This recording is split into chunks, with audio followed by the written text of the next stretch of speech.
do everything they do in a first-class manner, and they earn the win today.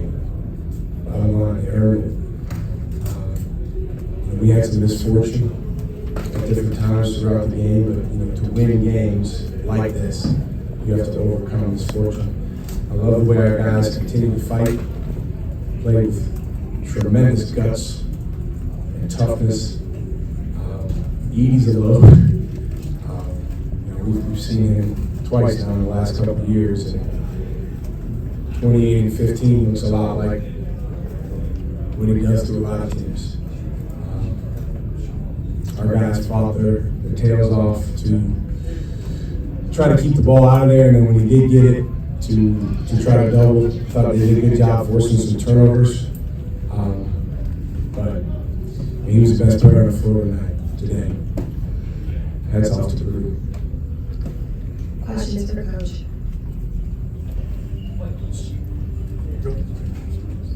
Shaka, he also gets 2 fouls pretty early. How difficult is it to defend him when your guys do have foul trouble and they know that? It's a great point, CJ. I think the foul trouble in the first half really took away from our violence of action. That's how we play, and it's a great lesson for us early in the year, November 22nd, that regardless of circumstances, we have to play our way. That's fouls, that's individual foul trouble, that's team foul trouble, because the stuff we do, it's not going to work against a team like Purdue unless we do it with max effort. Shaka, 3 games in 3 days. This one goes down to the wire. Did you learn anything new about your team this week? Of course, yeah. I learned a ton about these guys, and first of all, just incredibly grateful for this opportunity down here in Hawaii. We don't take for granted it's called the Maui Invitational. So we don't take for granted being invited, being able to be in this field. I told the guys in the locker room, there's teams in this field that will play each other in March. It might not be us and Purdue, but it's going to be teams in this field that play again, and it won't be in the first round of the tournament. And so to be part of that, we're grateful, and absolutely, this was an incredibly rich learning experience for our staff, for our team.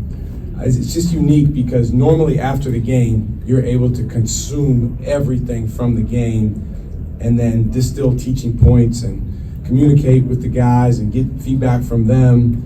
And when it's 3 games in 2.5 days, in our case, you don't have that opportunity. So I thought our guys did a good job turning the page. I did think today there was a little bit of fatigue that affected us at times. But these guys are human beings. They're not machines. Sometimes they look like it. I thought Purdue, they made some tough shots in timely moments, including the 3/4 court shot. That counts for 3 too. And again, hats off to them for playing like a championship level team. Coach, I think when you saw Braden Smith and Fletcher Lure last, it was their 3rd college game. Can you speak to the difference in them now? Well, Smith was terrific in that game too, if you remember down the stretch. But those guys they play with more poise now. They play with more confidence. Purdue is their team. I think those 2 guys, for having a National Player of the Year on your team, those 2 guys' ownership of their program is special. And I think that separates them as a program from even other teams here. Is you got 2 guys like that as sophomores that they are Purdue, and Purdue is them. So tough guys to deal with. I thought our guys, at times did a nice job on Smith. At other times, he got loose. He obviously shot the heck out of it. We'll learn from it and grow.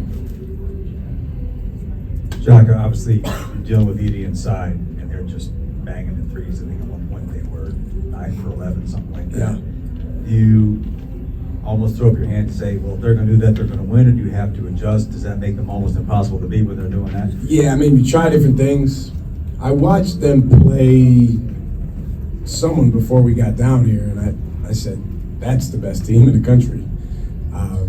Again, because of the combination of those two things, you got the most dominant force around the basket, and then you got guys cutting and moving and passing and making shots. And so as a defensive team, you have to make them miss, and then sometimes you have to have good fortune that they miss even the open ones. And as the game went on, we had some of that, and that got us back in striking distance. But then they got some critical rebounds, including the free throw rebound at the end.